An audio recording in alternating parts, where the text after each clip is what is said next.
Welcome back to my ruminations on Arpeggio of Blue Steel. Why did I stop watching this series halfway through? That's one of the questions that urged me on to make this series in the first place. I want to examine the reasons for that as we go. As you might not be surprised to hear, it started last episode. You saw how mad I got over that, and that's with me editing myself down and cutting out several bits. I was concerned about making an actual episode for consumption. My own brain doesn't have any of those kind of filters. It's like a particle collider in here. More importantly than the things specific to that though, it began a chain reaction. It started coloring what's to come in a way that's unfortunate.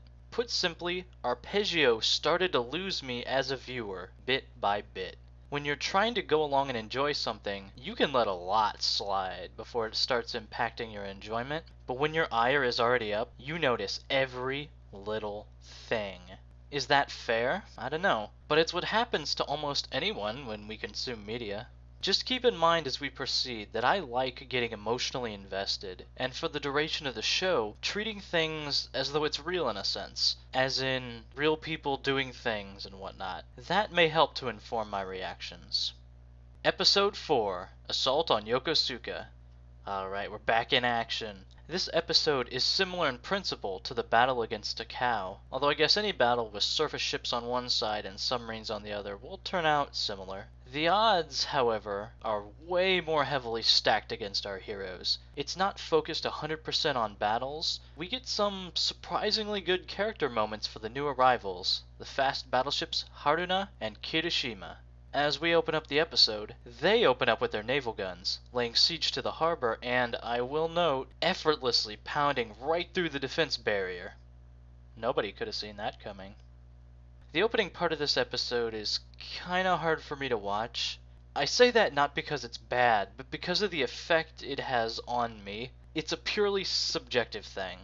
Before I get into that though, I'd like to diverge a second and praise the show. It looks great! I'm almost certain I've praised Arpeggio's visuals in every episode so far, and every one has deserved it. It's more than just how it looks though. The design, how that design gets translated into animated figures, drawn or 3D, and of course sound and music. It all comes together, and it comes together with a real sense of professional quality.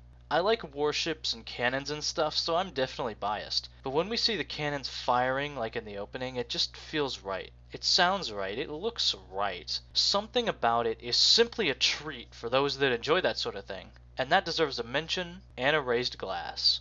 I want to say that here and open on a positive note because, as I said, this opening is difficult. We get started on that right away with a very short intro before the OP. The hail of fire from the two battleships, after getting through the seawall, arcs right into Yokosuka. As you can see, this causes tremendous collateral damage and destruction. The show makes it a point to show civilians and naval personnel being killed by this indiscriminate attack. This is where we get introduced to the character of the new enemies. Haruna here has more to her than that big coat, but for right now she's roughly at Iona's level of ego development. She functions and thinks well enough, but she simply doesn't get the human feelings thing. The cries of the dying are studied by her as just another data point in the many she gathers, and with little outward feeling being shown about it one way or another. Kirishima, on the other hand, seems to have a more developed sense of self, and we'll see how that manifests soon enough. As soon as we open and see the damage these two attacking ships have wrought, calling back to the crew's fears in Into the Storm, we hit the OP. Noteworthy thing, the ending part of the intro scenes actually change per episode, something very difficult to convey in still image slides. A lot of things are, but I'm doing my best. Why not just take the actual muted video and talk over that? Sounds like effort, that's why. So, we return from the opening to see Kirishima and Haruna having a brief conversation as they sail into the harbor. Haruna calls words beautiful, hence why she stores them away in records. But Kirishima doesn't agree. We get our first glimpse of her character as she opines on how their quantum entanglement communicators are way more efficient than talking. Thus we have it set up. Haruna is the unfeeling machine that's going to kill you, whereas Kirishima believes she's superior for being a machine and is going to kill you. At this point in my viewing of the series the first time, we had just gotten free of Darth Malak, and his annoyance was fresh on my mind. And then we got to this, and like I said, it reacted badly, and it further took me out of things. We see what remains of the harbor's defenders fire back at them, and this isn't a fight. There's no hope for the NPCs to do anything against them. Haruna actually gives a number. Their shields are at exactly 3% damage from their best efforts. Kirishima takes a moment to wonder why humans bother with such futile gestures in an interesting tone of voice. It's almost like indifference, but there's something there. It's either annoyance or pensiveness, like she's really curious about it too, although she's much more willing to put her wonderings aside to get to the killing. Speaking of which, the battleships deploy some kind of flying drone things, one above every human ship, and they emit some badass lightning that blasts them in one hit. It's a curb stomp, and there's a reason that term is so fitting. It's brutal. As you've probably figured by now, this is the source of my own distress. Once we get past this part of the episode and to the actual battling, I loved it. But this just... it's hard to put into words, even with my pre-planning, my notes, and some time to mull it over. Actually, I found a good way to phrase this. You know what they say about how you can tell a person's true character? Not by the way they treat their betters, or their equals, but by the way they treat people lower than them? Yeah. This is really down to perspective, but the red shirts on all those ships were every bit as much people as the main cast. We see a guy on one of those ships just start begging for his life. Haruna notes that this is typically a sign of surrender, but they get ready to blow away the helpless survivors anyhow. Because of course they do. Because they can. They're powerful enough to do it, and who's gonna stop them? Well, our heroes will, of course, arriving to hit them with a corrosion torpedo apiece and give the special snowflake fuckers somebody closer to their own size to pick on. Kirishima is hardly surprised. After all, they are here specifically for Iona, but she's super unthrilled about the torpedoes. Actually, come to think of it, if you asked me to summarize her personality to start out, super unthrilled would be pretty high up there. Aboard Iona, they assess the minimal damage of their shots, and Iona confirms, yep, their enemies have mental models. Weapons Dude laments their shore leave getting cut off. Don't worry, the big bad government would have probably ruined it anyhow. Knowing him, Darth Malak probably poisoned the food or something, and everyone's just gonna slump over at their controls. Gunzo obviously wants to distract the enemy, dangle their objective in front of their faces, and they'll probably tunnel vision on I-401. However, he doesn't want to take this outside the wall, preferring to fight with, as he puts it, the home field advantage. As usual, he's got a plan. Iona points out that they need the Omega Mega Cannon to actually get through those battleship shields, and, still out of order. Oh, and not only do they not have the big finishing blow, they're nearly out of the rounds that actually count, those black hole torpedoes. Great.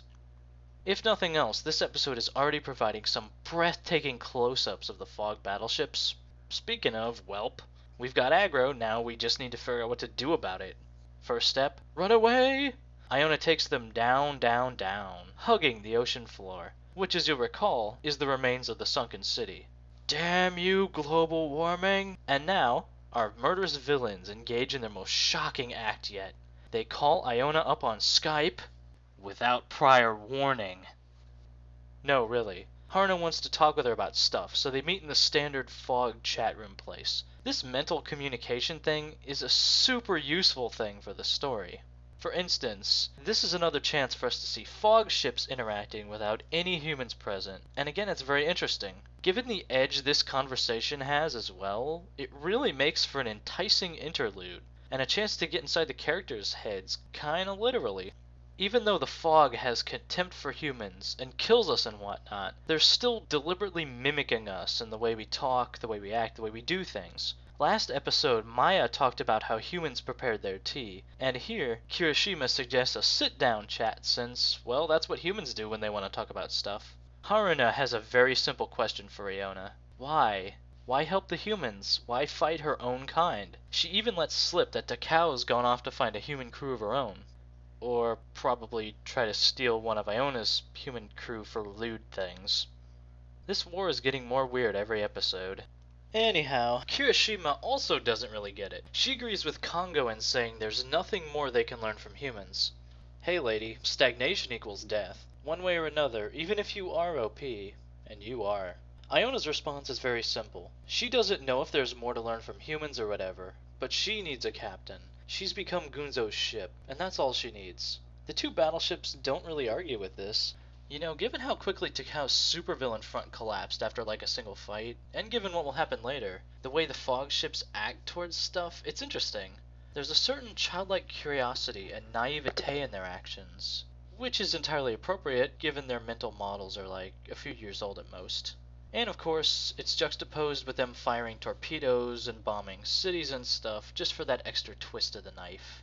Alright, so back in reality, Gunzo lays out his big plan. They need to get over to a certain deployment zone, and so the sub makes its way through the ruins, following the tides, which probably helps them hide from the plot sonars. Then we... No joke.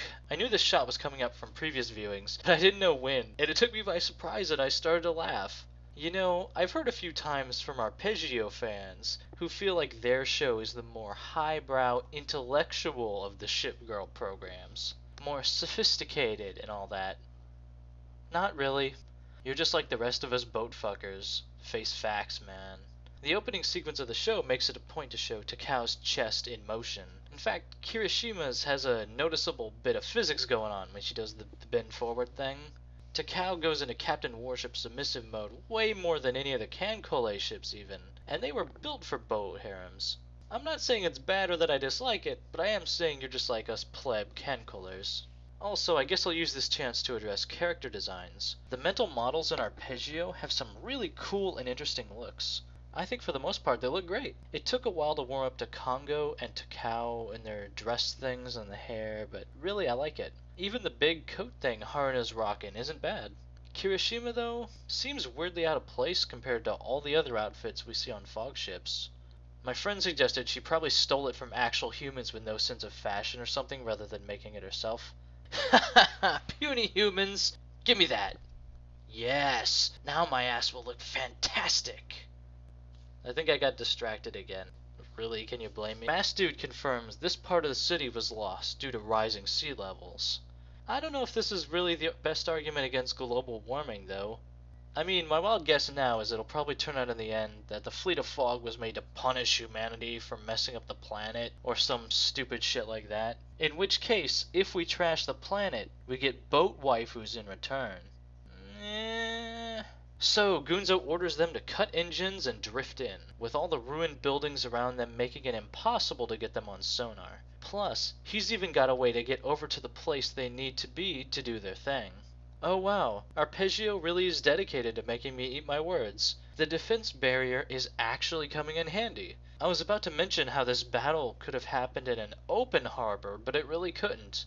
You see, the walls have regular vents to circulate water and prevent it from being like a dam. This creates a complex system of artificial currents all through the ruined city that they can ride right to the objective on minimal power. It's still dumb. To strike the enemy from multiple directions, they seed autonomous missile pods, and they all fire right up into their underbellies. Of course, these aren't just fog ships, they're fog capital ships, so they pull another power completely out of their turbines. With a snap of her fingers, Kirishima emits an electrical field through the water that just cooks off the missiles early. Never forget, above all else, that fog ships are OP. I'm going to keep going on about this because it bears repeating. This episode in particular is gorgeous. Those glowing runic effects on the hulls look great, especially in motion. These ships are as sexy as the girls commanding them. If I wasn't so lazy, I'd take shots of every single time we get a shot of them. They really didn't spare the animation budget on this one, wow. It's kind of hard to convey in still images, but yeah. Ah, damn it, another bomb storm. Now even the weather's turned against our heroes. So the enemy takes out all the missile pods, but as Haruna points out, they've also totally lost Iona's position on the map.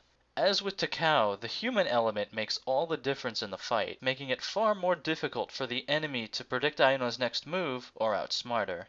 This is what interests me about Haruna already. There's no malice or hubris in her approach, unlike, say, her partner over there. She can acknowledge that Takao and Hyuga were brought down by Iona, and why. That sense of thinking and perspective can be very impressive to the audience. In particular, I love it when characters, as the brilliant Archangaya would put it, have a brain.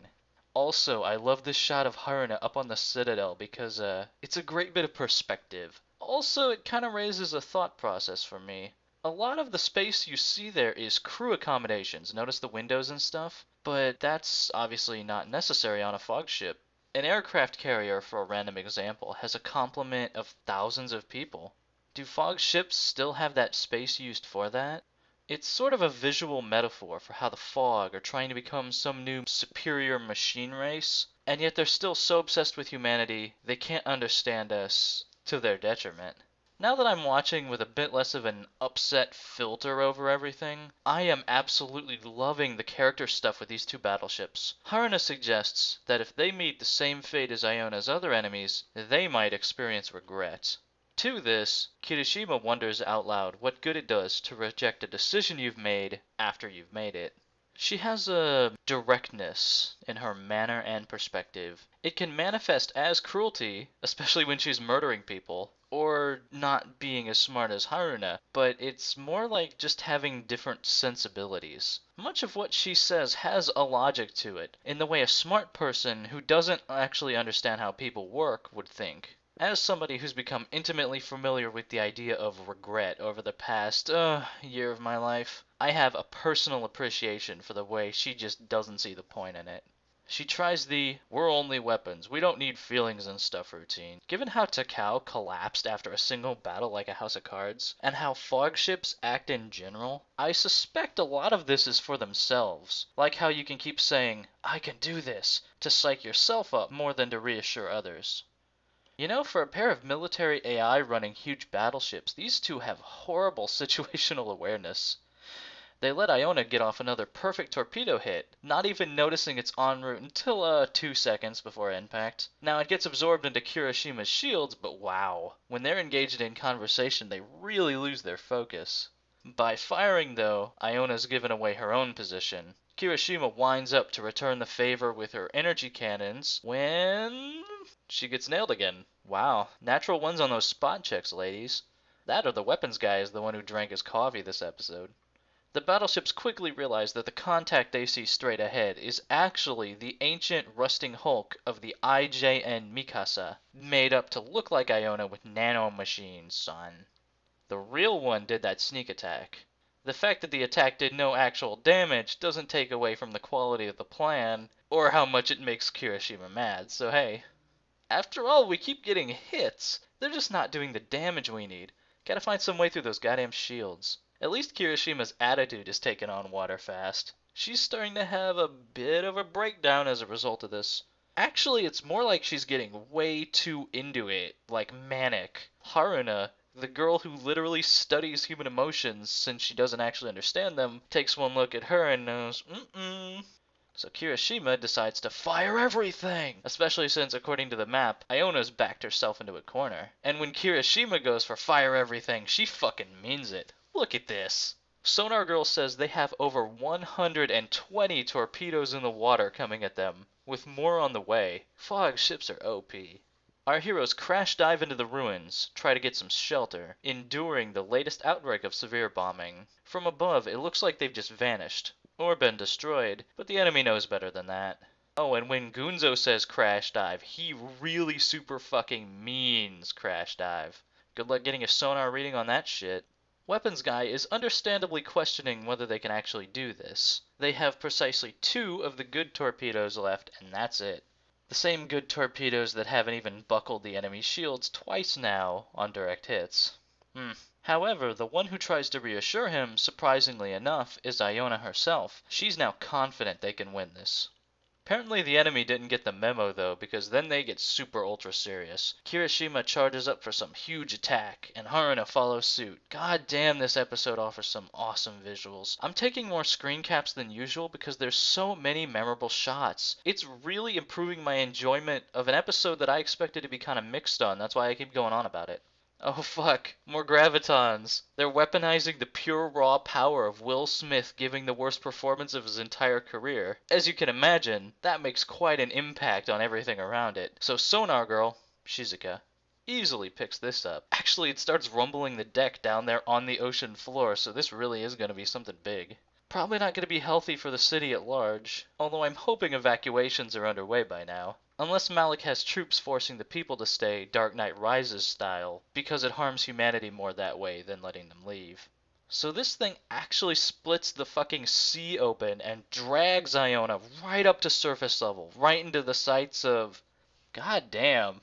Because these ships simply weren't strong enough, with already being able to effortlessly defeat everything, even other fog ships. They needed to be able to dock together to form a hyper mega super cannon of death, just in case. I still suspect whatever the origin of the fleet of fog is won't measure up to the mystery and expectation, but whoever built these ships really fucking built these ships.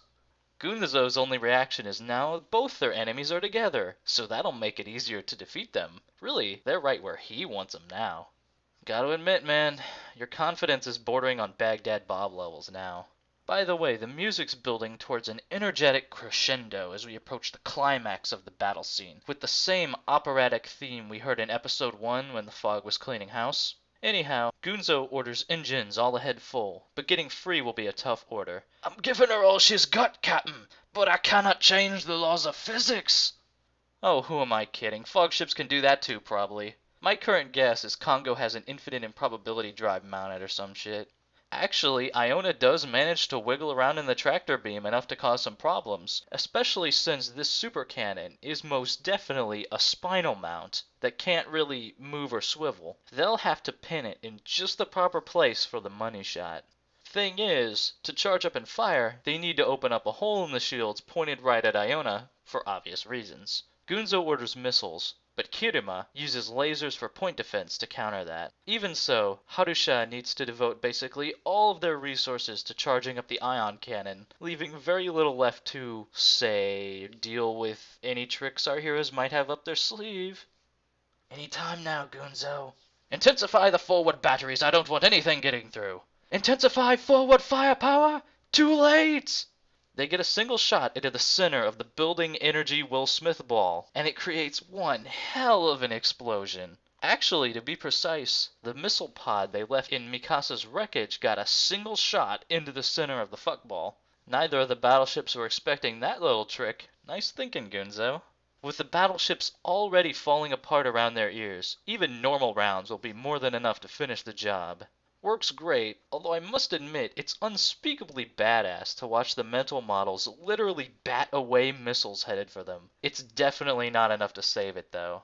As the reality of their situation begins to sink in through the fog of denial and pride, both Kirishima and Haruna experience some real, genuine human feelings. Fear and regret. Good. The intro doesn't bother me as much as the first time around. I found a ton to enjoy about the episode, and I found both characters to be deeper than I first suspected, but they still ain't getting no tears from me. Enjoy a taste of what you inflicted on others. It really is one fuck of an explosion, but it's over. The crew is understandably elated after pulling that off, even if it was a very, very narrow thing. Iona, however, isn't quite as delighted. It's now confirmed that this is the first time she's sunk a ship with a mental model, which in my opinion means it's also the first time she's killed another person in her young life. It's possible that's why Gunzo avoided wasting Takao completely. But they didn't have any choice here. Holding back against this kind of firepower would just lead his own crew into their watery graves. So it was kill or be killed. And in becoming a killer, Iona, you've become closer to your sisters and to humanity at the same time. Wow. That's kind of a heavy way to close out this battle, considering I absolutely love the episode. So, Congo feels a disturbance in the Force and she knows. You can just tell. Presumably the next day, we see that girl again, the one from last episode, that can't possibly be critical to the entire plot of the show. You can especially tell that since she immediately recognizes the nanomaterial that fell like snow across the area from the battle. That's definitely not a sign of things. So she notices, you ever have one of those days where I don't even know how to make a joke about this. Yeah, that's what you think it is. So, the little girl goes into the warehouse and finds two things. There's this little thing, and this big thing. Correction, those two big things. Yep, that's really how we're closing this episode. Oh, Arpeggio. I guess I'm coming to grips with you or something, because as we hit the ED, despite the lack of any epilogue from the battle, I find myself having really enjoyed this experience. This episode was great. The battle was great. The action was well thought out. We're back to the land of actual intelligence and good writing and stuff. That classic writing thing about putting your hero in a desperate situation and writing them out of it without cheating? Yeah. With some real strict limits on their abilities, the Blue Steel Fleet really pulled it out today. As I kept saying, this show is also gorgeous, absolutely amazing looking. This episode in particular stands out as an exemplar. I probably took too many screenshots, were such a thing possible. There's so many cool things to see. Every time they cut to something different, it looks awesome. It's a feast for the eyes. Compared to that, the music isn't anything special, but it does its job well. The presentation and spectacle of the show is really impressive. As I laid out previously, and during my live reflection on the red shirt trope, I was legit uncomfortable about the opening, but the episode quickly helped me get past that. Everything else about it, literally every moment of it, was well done. They've reincorporated things together so well it feels like things are woven like a quilt. And that fucking dumb seawall even did its part for humanity. At the end of the day, I have to say this is definitely what I'd call the best episode of the series so far. It's strongly recommended for both the ongoing battle as well as the character bits. While each scene with them individually is brief, Kirishima and Haruna really get a day in the limelight, and you can see them develop even over this brief span of time. Even on my first time through, as Arpeggio was actually losing me as a viewer due to these personal enjoyment issues, I had a lot of fun with the battle stuff here. It definitely seems like the actual ship girl fighting is where the strength of the show lies. Imagine that. One thing to note about this battle is that the relics of what the show seems to hate and oppose really came in handy. Both the seawall, a product of the modern big bad government, and Mikasa, an early generation ship of the Imperial Japanese Navy, contribute to the crew's victory over the fog here. It's not really part of any point I want to make, I just found it interesting. That about wraps up our look at Assault on Yokosuka. Next time we pull the drag chute on all this raging war stuff and learn about the power of friendship and stuffed animals. No, really. Feel free to leave a comment on your thoughts about this episode, how I'm doing and whatnot if you want. I'm really gratified to be able to come here and say this was awesome, because it was. I really loved it. More than I thought I would. Anyhow, I'll see you guys next time.